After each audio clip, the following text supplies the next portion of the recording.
जय हिंद दोस्तों, आज का वीडियो सबसे अलग हट के है। देखिए, हम लोग हमेशा वीडियो बनाते रहते हैं, सरकार क्या अच्छा करती है, क्या गलत करती है, उस सारी चीज़ों के बारे में आपको हम बताते रहे हैं, पढ़ाई से रिलेटेड ए टू जेड चीज़ बताते रहे हैं। लेकिन आज जो अन्याय होते जा रहा है, अब ये बर्दाश्त के बाहर हो गया है। बर्दाश्त के बाहर इसलिए हो गया है कि अब पूरा शिक्षित समाज अब खड़ा हो गया। और जब कभी भी शिक्षित समाज खड़ा हुआ है तो इतिहास गवाह है, वो क्रांति की पहली दहलीज होती है, क्योंकि शिक्षित समाज को बेवकूफ बनाना आसान नहीं होता। आप देखिए, नई नौकरी को तो गोली मारी है, नया नौकरी तो भाई उम्मीद ही नहीं है कि निकलेगा। जो नौकरी निकली हुई है, जो 18 की वैकेंसी उसे क्लियर नहीं हो पा रहे हैं लोग, जो 19 में वैकेंसी आई थी वो क्लियर नहीं हो पा रही है। रेलवे वालों को पता ही नहीं चल रहा है कि भाई उनका एग्जाम होगा या नहीं होगा, होगा तो कब होगा, कोई ठीक नहीं चल रहा है। उसके बाद भी अगर गलती से कोई एग्जाम हो जाता है तो पेपर लीक हो जाता है। अब जरा सोचते चलिए, कभी आपने सुना है कि यूपीएससी का पेपर लीक क्यों नहीं हुआ? यूपीएससी नहीं लीक होता, क्यों? क्योंकि वहां यूपीएससी में इतने छांटे हुए लोग को ही भेजा जाता है कि वो पेपर लीक होने ही नहीं देंगे। और एसएससी में, रेलवे में जानबूझ के ऐसा कचरा अधिकारियों को भरा जाता है कि ये लोग जानबूझ के पेपर लीक करवा दे, और जो पैसा मिलेगा तो इन लोग अपनी फैमिली को ट्रिप लेके जाएंगे लोग स्विट्जरलैंड घुमाने के लिए, और बच्चों का भविष्य का बेड़ा गर्क करेंगे।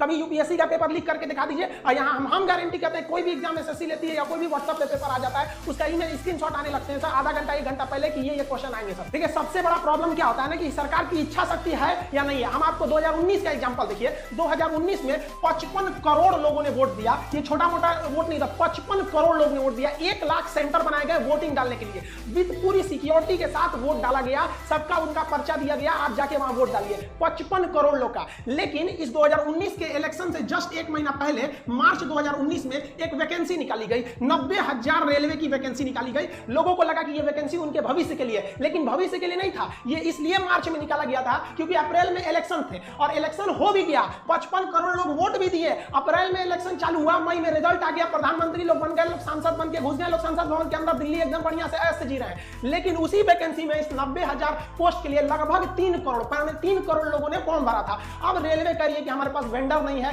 हमारे पास एग्जाम लेने की क्षमता नहीं है 3 करोड़ का, और उन 3 करोड़ लोगों ने 500 रुपए दिया था। तो आप गुणा कर लीजिए, उन 3 करोड़ लोगों का 500 रुपए कितना हो जाएंगे। अब आप जरा देखिए, जो इलेक्शन कमीशन है वो 55 करोड़ लोगों का इलेक्शन करा सकता है, लेकिन जो स्टूडेंट्स के लिए सिलेक्शन कमीशन है वो 3 करोड़ लोग का नहीं करा सकता है। तो आप कहे लिए हम लोग से पैसा मांग लिए, स्टूडेंट्स का पैसा किस लिए लिए लोग? इतने दिन का पैसा आप कहां कर रहे हैं? आपको आज तक वेंडर नहीं मिला तो किस काम के हैं? आप सामने आके कहिए ना कि हमारे पास वेंडर नहीं मिल पा रहा है, हम कैसे एग्जाम कंडक्ट कराएं। आपको जब इतनी क्षमता नहीं थी तो इलेक्शन वहां पर आप फॉर्म भराने से पहले ही रोक देते। इससे तो साफ यही पता चलता है कि जो 90,000 की वैकेंसी थी वो केवल 2019 का चुनाव को ध्यान में रख के किया गया था। और जो पहले से जो ट्रैक रिकॉर्ड आ रहा है, अगर उस हिसाब से अगर हम बात करें तो ये जो 90,000 रेलवे की वैकेंसी है, ये 2024 के इलेक्शन तक जाके ये उसको फाइनल किया जाएगा। यानी अब हिंदुस्तान में एक ट्रेंड बन चुका है कि एक वैकेंसी से आप 2-2 ठो एकदम बढ़िया से चुनाव जीत सकते हैं। बिहार में भी देख लीजिए, पिछली दरोगा की वैकेंसी का एग्जाम कब होगा कोई पता नहीं, लेकिन नया वैकेंसी आ गया है। क्यों? क्योंकि बिहार में चुनाव आ गया है। अब पिछला क्लियर नहीं हुआ, ये कर लीजिए, ये वाली भी उम्मीद रखिए कम से कम 24 तक हो जाएगा। अब लड़का हम लोग से पूछता है कि सर आप पढ़ा दिए, सिलेबस कंप्लीट हो गया,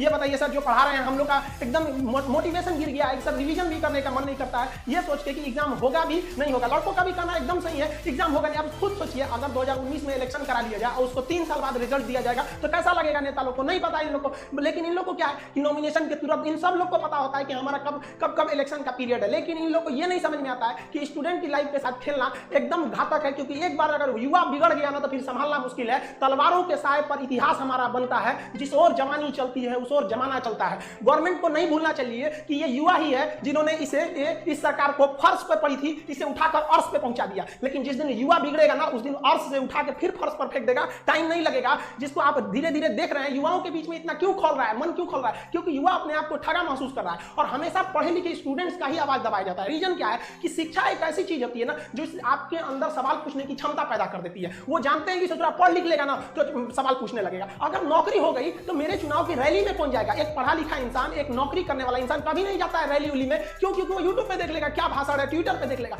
इसीलिए गवर्नमेंट चाहती है भाई साहब अनपढ़ रहो लोग, हमारी अलग अलग पार्टियां, 75 तो पार्टी हिंदुस्तान में, सोच रहा 4,000 से ज्यादा पार्टियां, उनका झंडा लेके ढोते रहो। लेकिन हम लोग को देखिए, ये जो विवाद है ये कोई राजनीति से विवाद नहीं है। एक्चुअली क्या है कि जो भी स्टेट है, उन स्टेट वालों की जो जॉब का एग्जाम है वो भी वही उसी हाल पे है जो रेलवे है, एसएससी है, आईबीपीएस है। ये जो तीनों चीजें ये सेंट्रल गवर्नमेंट के अंदर में आती है। अब आप बताइए, अगर सेंट्रल गवर्नमेंट कोई अच्छा काम करती है तो गवर्नमेंट कहती है हमने किया, तो भाई गड़बड़ हुआ तो भी तो आप कहिए ना कि हमने गड़बड़ किया। ये क्या कि भाई अच्छा ठीक खराब हुआ तो हम नहीं किए। यहाँ पर आप ऐसे लोगों को जानबूझ कर दिया एसएससी, रेलवे, कि इन लोगों ने बेड़ा गर्क करके रख दिया। ये जो तीनों संस्था है ये टॉप रिक्रूटमेंट बॉडी है सब इन लोग का। इन लोग की वैकेंसी हम रिकॉर्डेड बता रहे हैं। मोदी जी ने भाषण में क्या कहा था कि हम हर साल 2 करोड़ जॉब लेंगे। ये हम अपने पास से तो नहीं बोल रहे हैं, उन्होंने ही बोला था, और इनका ही समर्थक इसी इसी 2 करोड़ वैकेंसी की बात को लेकर युवाओं में एक उत्साह था कि अब हमें 2 करोड़ वैकेंसी देखने को मिलेगी। लेकिन आप गवर्नमेंट का ही डाटा देख के देखिए, हर साल वैकेंसी घटते जा रही है। जो 2014 में वैकेंसी एसएससी 16,000 दी थी, 2019 में 8,000 आ गया, आधा घट गया। आईबीपीएस जो 21,000 का भी वैकेंसी दी थी, 2020 में आते आते उसका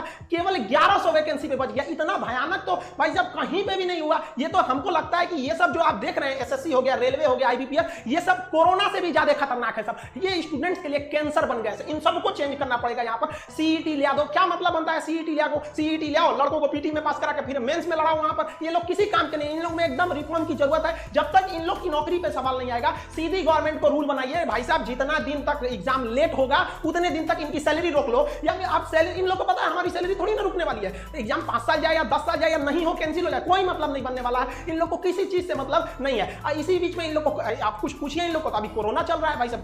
कोरोना के बीच में क्या, कोरोना के बीच में सारा काम रुक गया? कोरोना के बीच में बड़े बड़े पॉलिटिशियन वाले काम हो गए सब। यहाँ पे लड़के ये प्रोटेस्ट पे प्रोटेस्ट कर रहे हैं, जेई वाले, नीट वाले, की भाई साहब हम लोग को क्यों जान लेना चाह रहे हैं? आप कोरोना के बाद एग्जाम ले लीजिएगा। नहीं, कोरोना के बीच में जब मान लिया जाता है तब हार होती है, जब ठान लिया जाता है तब जीत होती है। नमस्कार, मेरा नाम है विवेक सिंह। आज मैं उन छात्रों के बारे में बात करूंगा, उन युवाओं के बारे में बात करूंगा जो आज बेरोजगार हैं। आज न तो मीडिया को सुनाई दे रही है, न दिखाई दे रही है। 4 दिन से हैशटैग ट्रेंडिंग चल रहा है सोशल मीडिया पर, यूपीएससी और एसएससी के लिए और रेलवे के लिए। युवा अपना हक मांग रहे हैं कि उनको बेरोजगार नहीं, उनको रोजगार चाहिए। आज जिनको चौथा स्तंभ कहा जाता था, आज वो राजनीतिक पार्टी की कठपुतली बन के रह गई है। पहले जिस मीडिया से सरकार कांप जाती थी, आज उस मीडिया का कोई अस्तित्व ही नहीं रह गया है। उनका कोई अस्तित्व ही नहीं है और ना ही सरकार को मीडिया की कोई बात सुनाई देती है और ना ही मीडिया सरकार से जनता का हक मांगती है। आज जहां मीडिया को सरकार से प्रश्न पूछना चाहिए, वही मीडिया आज जनता से प्रश्न पूछ रही है और उस मीडिया को रिया के अलावा किसी का कोई मुद्दा ही नहीं दिखाई दे रहा है जो देश के हित में हो।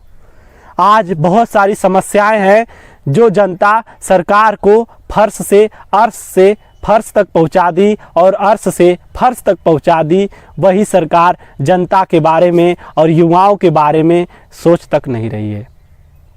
आज जनता और बेरोजगार का यही सवाल है कि आखिर हमारे परिणाम कब घोषित किए जाएंगे। और युवा जो छात्र, जो युवा 60 मिनट में 100 क्वेश्चन कैलकुलेटर से फास्ट अटेम्प्ट करते हैं, वही छात्र उन नेताओं से गुहार लगा रहे हैं जो नेता आज तक कोई एग्ज़ाम और एंट्रेंस भी नहीं दिए। अगर उन युवाओं और उन छात्रों ने उन नेताओं को एग्ज़ाम में बैठा दिया जाए तो उनकी फट के हाथ में आ जाएगी और उन नेताओं को अपनी औकात पता चल जाएगी कि वो क्या है और छात्र और युवा कितने मेहनत करके, दिन रात मेहनत करके एग्ज़ाम को क्वालिफाई करते हैं और रोज़गार के लिए उनका प्रयास हमेशा रहता है। जो रोज़गार के लिए आँखों से टकटकी लगा बैठे रहते हैं कि उनका परिणाम घोषित होगा और उनको रोज़गार मिलेगा, लेकिन आज न तो सरकार को कुछ सुनाई दे रहा है, न दिखाई दे रहा है और ना ही मंत्री को। आज आप लोगों के सामने उन रोज़गार, उन युवाओं के तरफ से उनका दर्द बयां करता हूं। मैं एक छोटा सा कवि होने के नाते उनका दर्द मैं आप लोगों को सुनाऊंगा एक कविता के माध्यम से, जो आपके गहराई हृदय तक और दिल तक जरूर पहुंचेगी। कविता का नाम है युवा मांगे जवाब अब। युवा मांगे जवाब अब। और लास्ट में एक और बात कहना चाहूँगा, जो छात्र, जो युवा कलम से शांति लिख सकते हैं, वही युवा अगर अपने आप पर आ जाए ना, अगर वो युवा अपने आप पर आ जाए ना, तो वो छात्र कलम से क्रांति भी लिख सकते हैं और जो वोट के लिए राजनीति करते हैं ना, उनको फर्श से अर्श तक पहुंचा सकते हैं और अर्श से फर्श तक भी पहुंचा सकते हैं। आज आप लोगों के सामने कविता है, आज शिक्षक दिवस भी है और आज कितने लाखों करोड़ों छात्र आंदोलन कर रहे हैं कि हमारा परिणाम घोषित करिए, और क्या देश का हाल है आप सुनिए इस कविता के माध्यम से। भर्ती निकले तो इम्तहान नहीं, भर्ती निकले तो इम्तहान नहीं, परीक्षा हो तो परिणाम नहीं। भर्ती निकले तो इम्तहान नहीं, परीक्षा हो तो परिणाम नहीं, परिणाम निकले तो ज्वाइनिंग का नाम नहीं। आखिर क्यों युवाओं का सम्मान नहीं, आखिर क्यों युवाओं का सम्मान नहीं। बस करो मजाक अब, बस करो मजाक अब, युवा मांगे जवाब अब। बात करो संवाद करो, बात करो संवाद करो, दो हमारे प्रश्नों का जवाब अब। क्यों हर भर्ती पंचवर्षीय योजना है, क्यों हर भर्ती पंचवर्षीय योजना है, किस नए भारत का ये परियोजना है, किस नए भारत का ये नई परियोजना है। कैसी ये परीक्षा प्रणाली है, कैसी ये परीक्षा प्रणाली है, आपने युवाओं की छीन ली जवानी है। क्यों पेपर में गलत सवाल डालते, क्यों पेपर में गलत सवाल डालते, फिर 100-100 रुपये का तुम व्यापार करते। रैंक लिस्ट का नहीं समाधान करते, वेटिंग लिस्ट का नहीं समाधान करते। साहब 2-4 गलती हो तो बोलूं, साहब 2-4 गलती हो तो बोलूं। अरे आप तो जुल्म हजार करते, अरे आप तो जुल्म हजार करते। जागो सरकार जागो, जागो सरकार जागो, जागो सरकार जागो, बस यही कहना है। जागो सरकार जागो, विवेक का बस यही कहना है। यही देश का युवा विवेक बोले, हमारी समस्या पर ध्यान दो। 1 वर्ष के भीतर पूरी प्रक्रिया करो, 1 वर्ष के भीतर पूरी प्रक्रिया करो। रिया नहीं बस नौकरियां हैं, रिया नहीं बस नौकरियां चाहिए। मीडिया वाले तो बेशर्म हो गए, मीडिया वाले तो बेशर्म हो गए। क्यों उनको छात्रों को दर्द नहीं दिखता। रिया नहीं बस नौकरियां चाहिए। मन की बात तो आप खूब कर लेते हो, मन की बात तो आप खूब कर लेते हो। हमारा भी तो दर्द सुनो। युवाओं से मुझे कुछ कहना है, युवाओं से मुझे कुछ कहना है। बुलंद अपनी आवाज़ करो, बुलंद अपनी आवाज़ करो। आज कुछ ऐसी हुंकार भरो, आ जाए चाहे सैलाब अब, आ जाए चाहे सैलाब अब। रुकना नहीं झुकना नहीं, रुकना नहीं झुकना नहीं। अपने हकों का करना है हिसाब अब, अपने हकों का करना है हिसाब अब। आशा करता हूँ कि आपको ये कविता और ये कविता आप सरकार तक ज़रूर पहुँचाएंगे, जिससे एसएससी और रेलवे के छात्रों और युवाओं का भविष्य उज्जवल होने का उम्मीद हो सके। जय हिंद।